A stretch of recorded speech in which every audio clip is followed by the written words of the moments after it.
RDC est une et indivisible. De la population et de tout le monde, c'est qu'il faut tout arrêter pour faire face à cette situation. Et que nous ferons de cette terre richement bénie un réel havre de paix, de prospérité et de progrès social.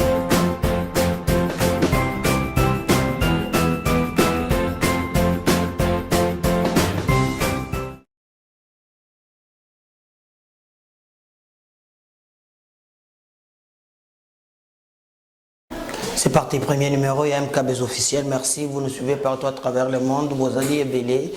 Merci, Nabande Cognon, vous allez s'abonner. 100 000 vies. Waouh, comment ne pas vous dire merci. Nos vidéos atteindre niveau, il y a Nicolo, 50 000 vies, 70 000 vies, 80 000 vies. Vous nous suivez chaque jour, c'est grâce à vous que notre chaîne est exemplaire. Moko, vous allez kokende malembe totonga. Vraiment.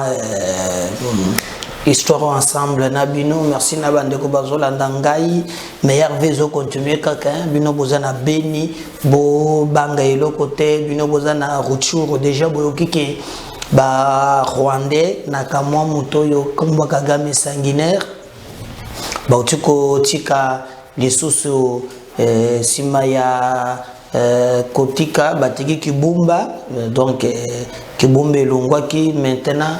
Avancer bazotika bamboka ndambu ti ba koya kotika totalité ya mabele nabiso. Et d'ailleurs faut retenir que tout le monde déjà nos forces armées basales sur terrain basales ko travailler sur ces dossiers na moni même Christian Chiwe au chef d'état-major a télémaki na causerie morale pour na ko remonter ba soldat na biso ba yebake baliko kende na front ko défendre intégrité territoriale. Il y a République démocratique du Congo bande ko bino bozali ko landa biso na Kisangani singa boyo me tozali kuna na bando ndupe bozolanda biso bozali na Idiofa bozolanda biso même na Kimbata dans kende na Kimbata aujourd'hui là Kasai ou les Kikikwit et pas ya vie na le bien vieux king kenda wapi king ali mwaka boyo Kabila désir ngombo elengi na ngoza na ba muntu waza na deux partis politiques PA parti pour l'action na Mousso Kabila désir combo ya parti Kabila désir professeur d'université a sota pe kenda na fati kuna mama na mukato vieux années lokote je m'appris que parler na yeo ya kuna ba botolier na ba FPI c'est que j'aurais appris hein, si c'est vrai mais bukane sa vie atamo muke vieux à 10 mois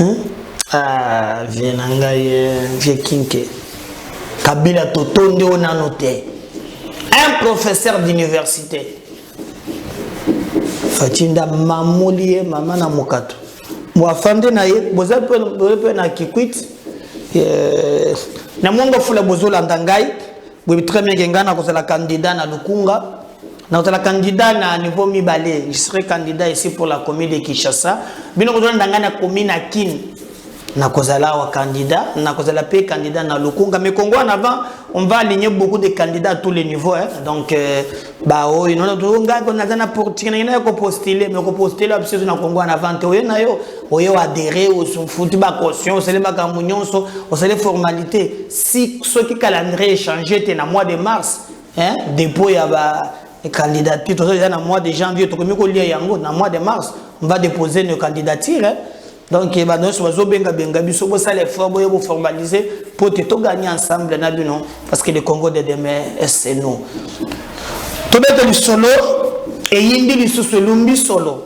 Ba yebisingai ke Katumbi ana colère ya kosakana te na une stratégie ba en place non ba lobby ceux qui osa mutu ya Katumbi attaquer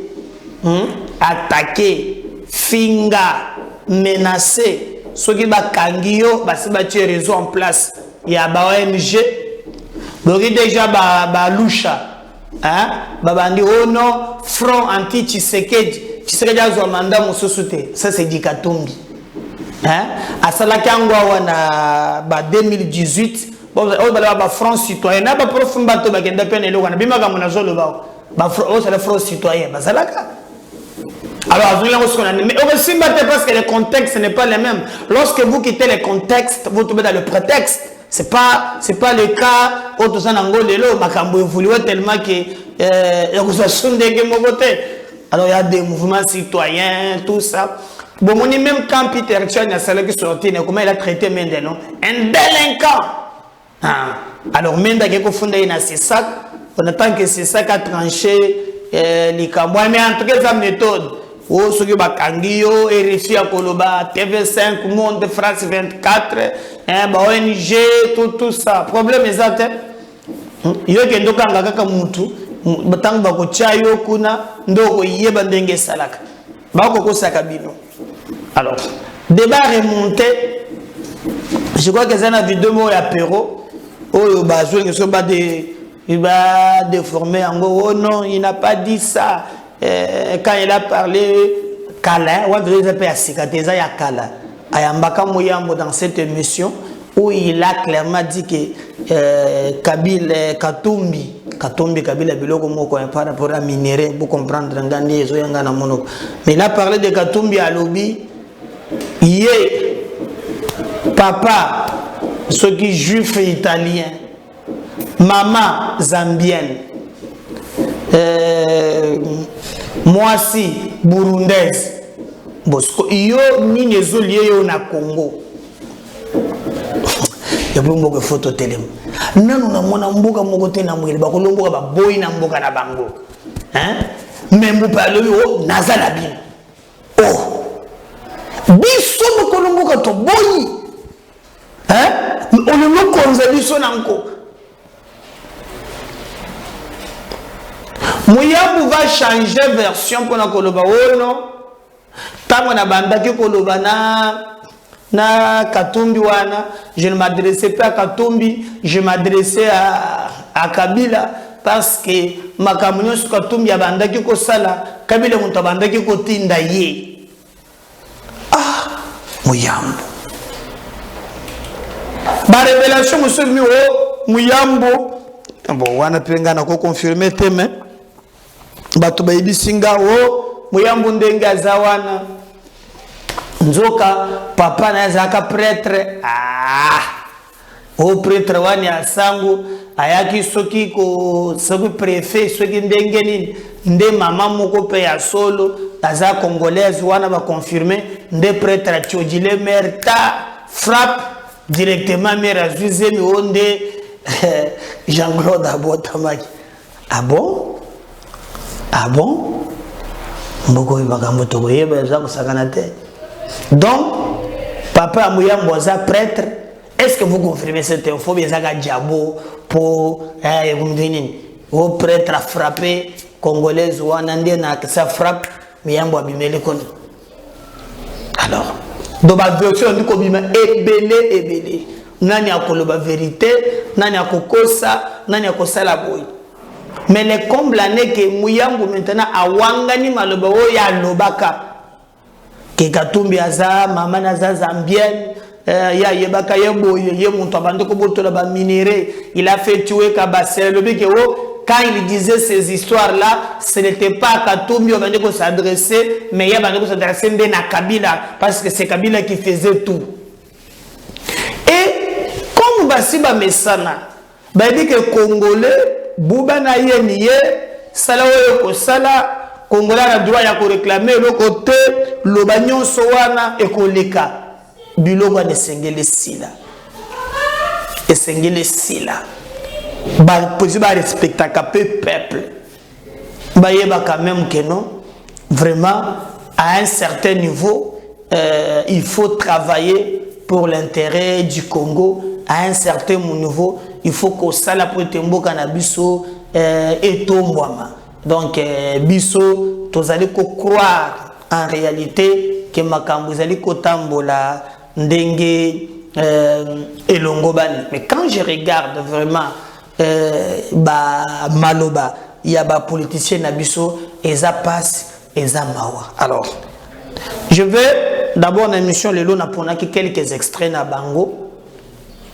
Oh maintenant à combien qu'on justifier. Bon, pourquoi il change? Maman Katumbi l'a commis congolaise. Pourquoi commis congolaise et liboso pourquoi elle est zambienne? Biso tonji mawapi oya ye ko corriger ou bien tonji ma ya liboso. Ya liboso lo baki tango bandiko lo bana na Katumbi parce qu'il s'adressait à Kabila. Mais s'adressait à Kabila via Katumbi. Azan a raison, vrai ou faux, ou bien Azan manipulé, ou bien chop chop et côté na kat. Bokolandaye justificatif, il y a plus ça qui yango. Même na top Congo, bazwa qui est, au moins, c'est du passé. Est-ce que vous imaginez un peu? C'est du passé. Donc, quand c'est le passé, il faut oublier. Donc, alors que le passé permet à Kabiso, Toyoko le passé, Totali à venir, pour te tobongisa makambo, ndenge, alaki.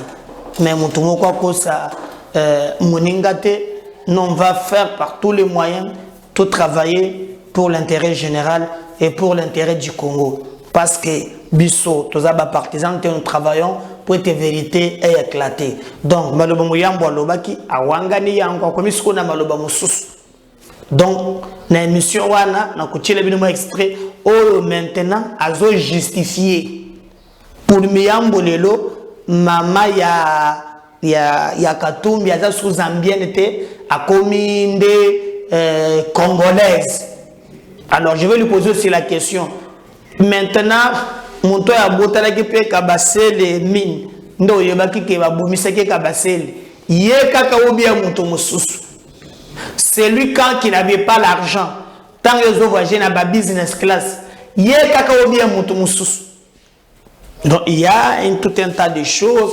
Oui, c'est un peu pour ba respecter. Il faut quand même ba Congolais ne pas dépenser que nous kaka bango de un monopole. Il y a koloba kako changeaka. Ba nous ba réfléchir pour ngo tezali vraiment les kambuya mawa, les kambuya soni d'une classe politique non classable. Alors parce que je parle de cet élément, moi je pense que TV de la KP radio T, je vais vous laisser suivre naba extrait Kolandana. D'abord première séquence Bokolan des Ali, comment maintenant Mouyambo Betishiti Yassima et comment il va changer par rapport à Katumbi et vous allez bien voir une image il y a classe politique congolaise. Je ne sais pas ce que ça s'appelle la politique, mais nous avons changer. On suit cet élément, Navaldi, et nous allons revenir juste après vous. Moi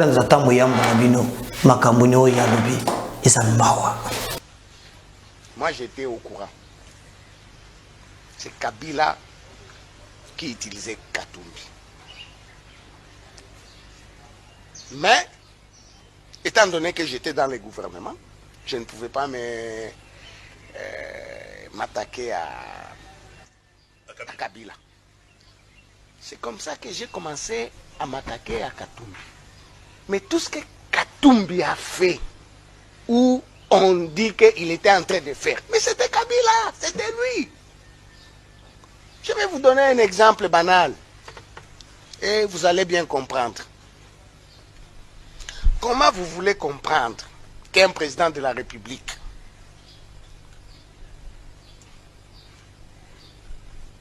sur les nationales de Kasumbalé Salubumbashi, il a 61% des actions. Mais je ne pouvais pas dire que c'est Katumbi qui a ça, mais c'était lui. Et aujourd'hui, vous pouvez mener des investigations, la route n'existe même pas. Alors, moi, je devais m'attaquer à Kabila? Non. Et vous avez vu ce que j'ai fait, il m'a foutu dedans. Et à ce moment-là, si je devais le dire... victime de cette situation. Je devais les bousculer. Je comprends pas. Attends, je vais te faire comprendre. Okoyoka. Je devais les bousculer pour qu'il puisse dire à son mentor, il dit, il y a un problème ici. 61% de la route. Ça, je l'ai même dit au chef de l'État. L'actuel chef de l'État. Donc, c'est anormal. C'est beaucoup d'argent. Et, à moins que Katumbi puisse me contredire, quand il a démissionné, 2 jours après, Kabila est allé prendre les 20 millions de la route, il a empoché ça. Ah bon? Mais oui. Il a Moi, arraché ça. papa, moi je ne mens pas. C'est-à-dire quand j'écrivais, c'était pour... Moi j'étais au courant. C'est Kabila qui utilisait Katumbi. Mais, étant donné que j'étais dans le gouvernement, je ne pouvais pas m'attaquer à Kabila. C'est comme ça que j'ai commencé à m'attaquer à Katumbi. Mais tout ce que Katumbi a fait, où on dit qu'il était en train de faire, mais c'était Kabila, c'était lui. Je vais vous donner un exemple banal et vous allez bien comprendre. Comment vous voulez comprendre qu'un président de la République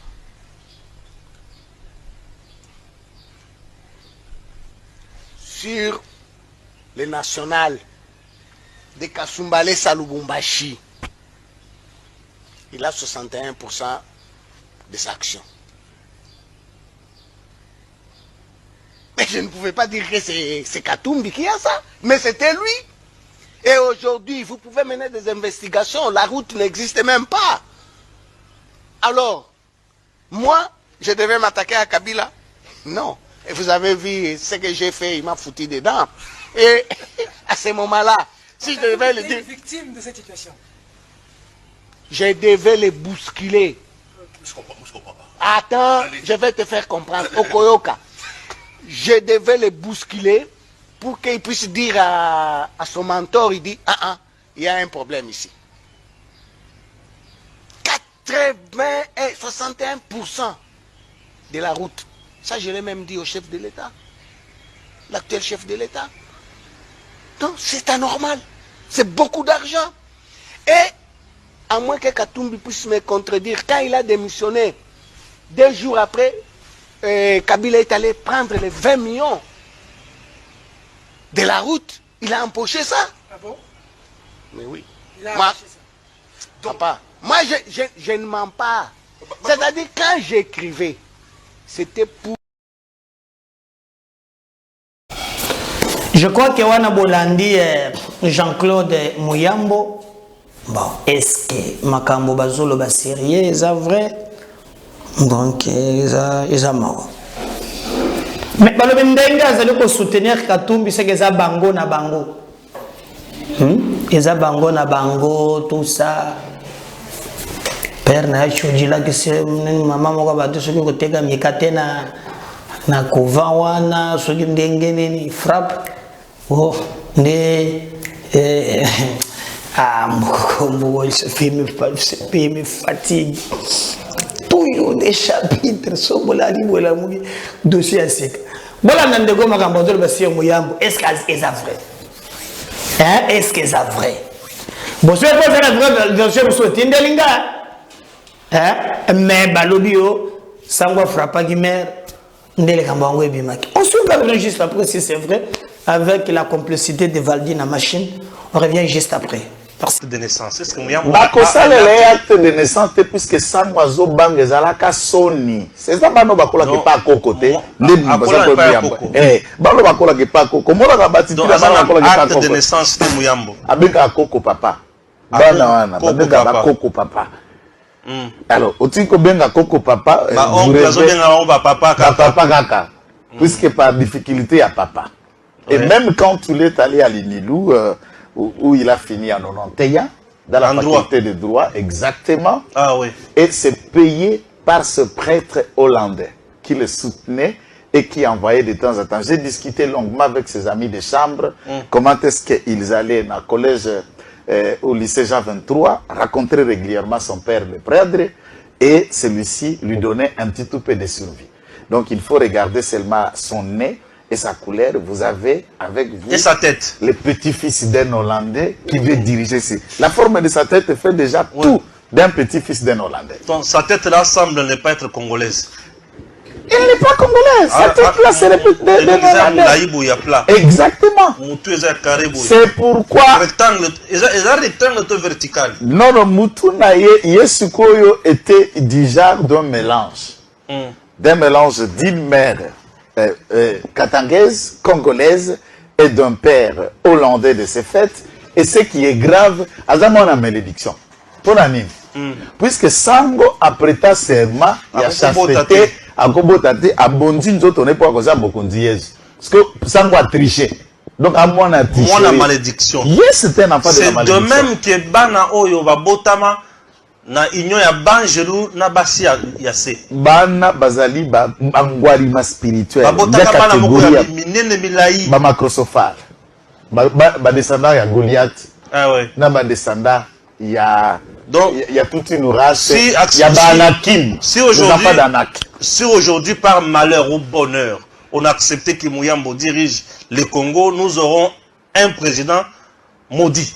Un président maudit par le fait que sa naissance a détruit le serment.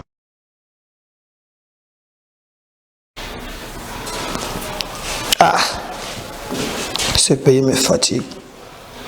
Toujours des dossiers.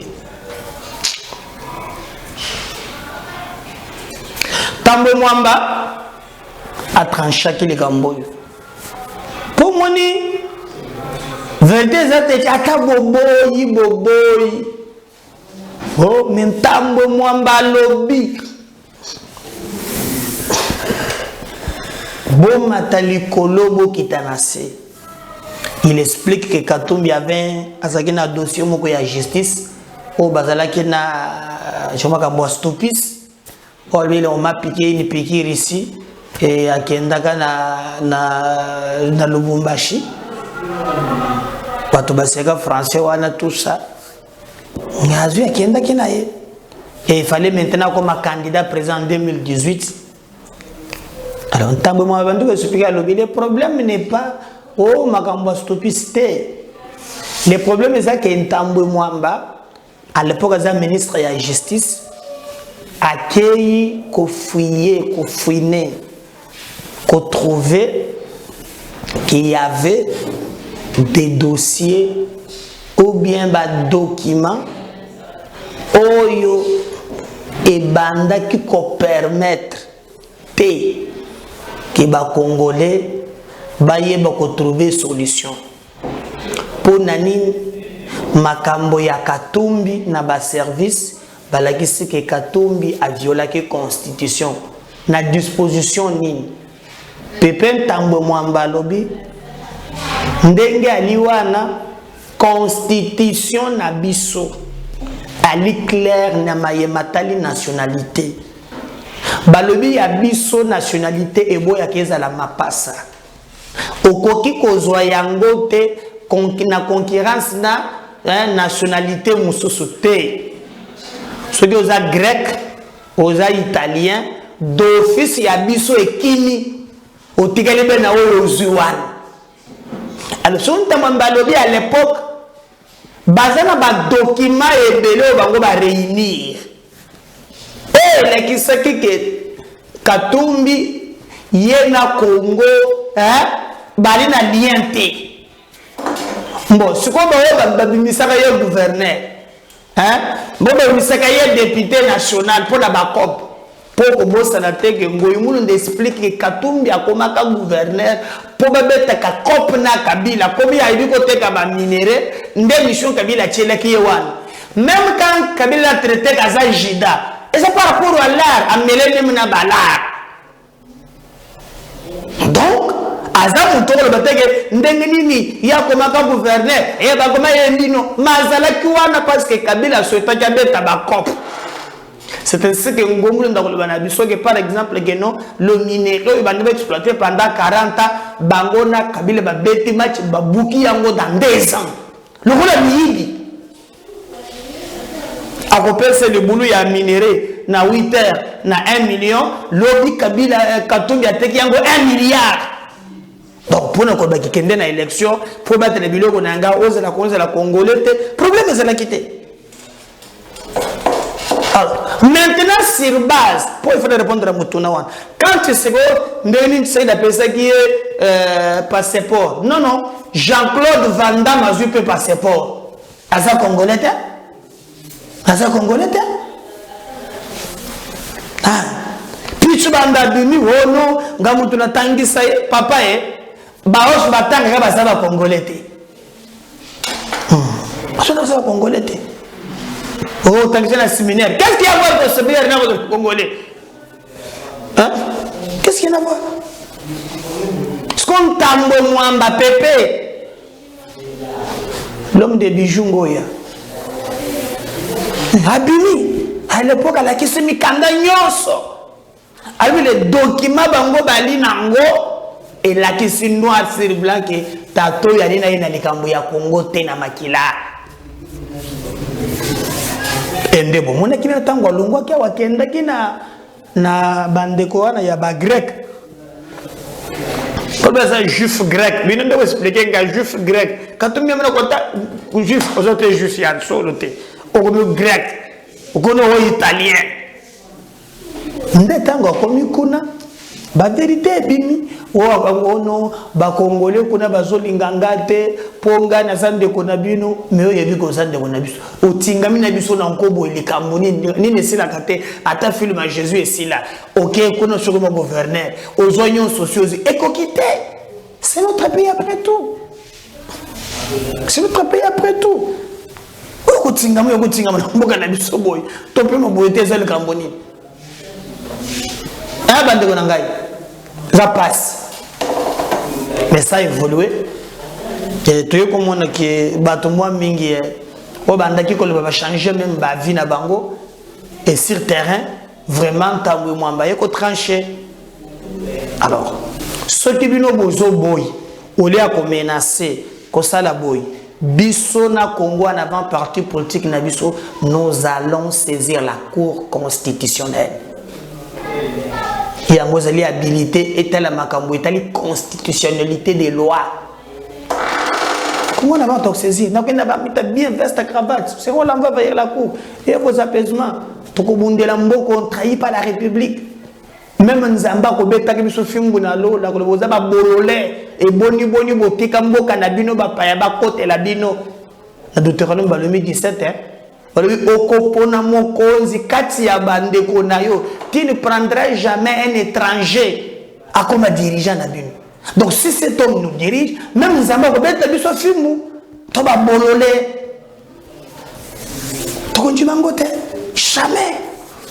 Yo soso ka modi dollar na ba biso pour le ma kanisi na mutu be libum, soso lié tout ça. Non, je vais pas na tomber si bas que le problème du Congo est au-delà de l'intérêt personnel. Hein? Ah oui, hein? Même si ici passera, tu sais qu'il passera. Attends, tu as un château. Hein? Ou papa, ça lui dit à tirer la biseau. Oh, je vous donne mal et abandonne. Attends, au fait, tout de suite, il qui après dit à Kende. Tout passe, tout coule, rien n'est de mer. Les hommes passent, mais les institutions restent. Notre problème aujourd'hui, c'est à Komona. Ndengeni baye bazali na destin kama muka na biso. Yo le kintambo mwamba. Hein tonton. Yo le kintambo mwamba. Bagambo yawa. Tebe za radio te. Pepe ntambo mwamba. Yebisa bango. Ya solo Katumbi. Ali Congolais, yo mzona ba document kokosa te. Tu bébé besoin d'ailleurs héros tambo mwamba à vous l'antenne Valdi PCP micro pepin tambo mwamba yebisa biso nini ayebi sur Moïse Katumbi. On va revenir juste après pour continuer avec notre émission. S'agissant de la nationalité de monsieur Katumbi, j'ai dit aussi bien à Genève qu'à Paris que l'obstacle rédhibitoire que M. Katumbi pourrait avoir pour la présidentielle, ce n'est peut-être pas ces problèmes judiciaires actuels. Pas ces problèmes judiciaires, comme je vous ai dit, le magistrat du parquet peut décider de classer le dossier pour lequel il est toujours interrogé, et tout comme le juge d'appel, puisqu'il a fait appel dans le dossier de sa condamnation, le juge d'appel pourrait prendre une décision contraire. Si le juge d'appel dit qu'il est innocent et que le ministère public ne va pas en cassation contre cette décision-là, il devient libre. Si le magistrat instructeur du dossier décide, disons, de classer le dossier pour une opportunité de poursuite, ça s'arrête. Donc c'est ce que j'ai expliqué, j'ai dit, le problème de fond qu'il a, c'est la Constitution. M. Katumbi est un des grands défenseurs de l'article 70 de la Constitution, qui dit que le président de la République est élu pour un mandat de 5 ans, renouvelable une seule fois. Mais tous ceux qui invoquent l'article 70 de la Constitution oublient d'autres articles de la même Constitution. Et l'article 10 de la Constitution dit « La nationalité congolaise est une exclusive. Quiconque a pris nationalité étrangère ne peut pas se présenter à la magistrature suprême. » Et le porte-parole de M. Katumbi a été la première personne à dénoncer Sami Badibanga comme ayant une nationalité belge. Nous avons vérifié, effectivement, il avait une nationalité belge. Bon, et on a dû dire à M. Sami Badibanga de choisir. S'il restait belge, il ne peut pas être Premier ministre. Et c'est ce qu'il a fait. Et M. Sami Badibanga a dû introduire la procédure pour renoncer à sa nationalité. Et ce que les gens ne savent pas, c'est qu'il a fait l'objet de deux ordonnances de nomination. Donc ça veut dire qu'aujourd'hui, l'administration congolaise, à travers ses services, a pu faire des enquêtes approfondies et possède toute une série de documents, pas seulement contre M. Katumbi, mais contre plusieurs acteurs politiques qui sont soit belges, soit portugais, soit français ou n'importe quoi. Dont certains membres du gouvernement aujourd'hui. Et s'agissant de la nationalité de M. Katumbi, j'ai dit aussi bien à Genève qu'à Paris que l'obstacle rédhibitoire que M. Katumbi pourrait avoir pour la présidentielle, ce n'est peut-être pas ces problèmes judiciaires actuels. Pas ces problèmes judiciaires, comme je vous ai dit, le magistrat du parquet peut décider de classer le dossier pour lequel il est toujours interrogé, et tout comme le juge d'appel, puisqu'il a fait appel dans le dossier de sa condamnation, le juge d'appel pourrait prendre une décision contraire. Si le juge d'appel dit qu'il est innocent et que le ministère public ne va pas en cassation contre cette décision-là, il devient libre. Si le magistrat instructeur du dossier décide, disons, de classer le dossier pour une opportunité de poursuite, ça s'arrête. Donc c'est ce que j'ai expliqué, j'ai dit, le problème de fond qu'il a, c'est la Constitution.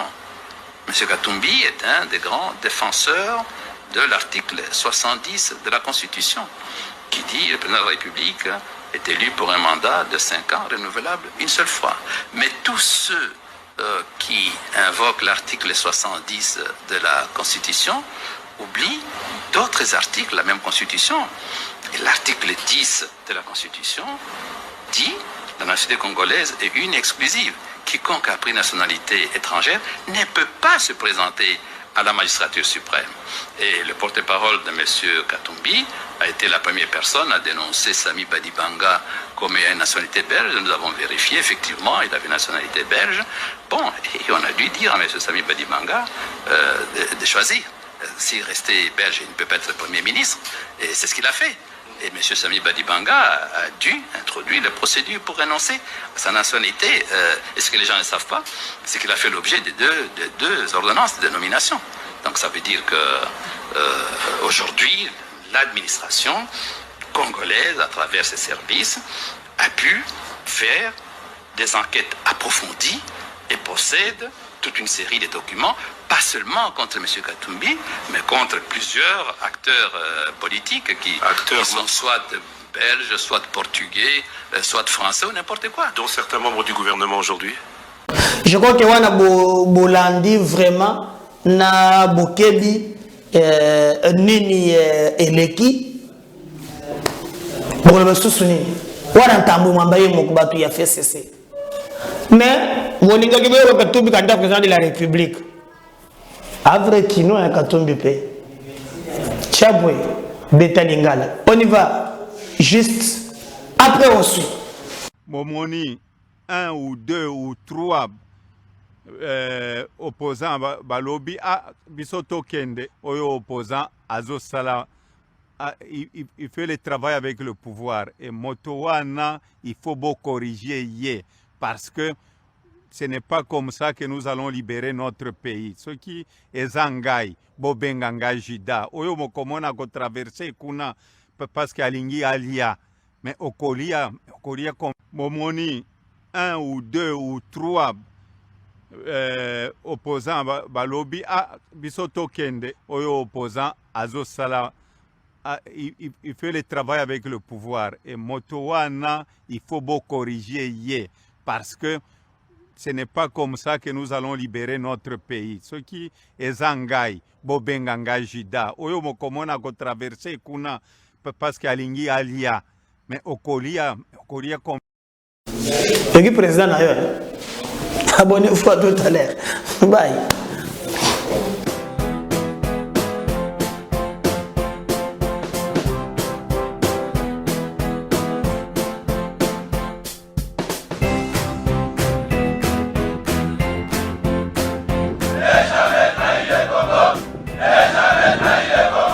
La RDC est une et indivisible. De la population et de tout le monde, c'est qu'il faut tout arrêter pour faire face à cette situation. Et que nous ferons de cette terre richement bénie un réel havre de paix, de prospérité et de progrès social.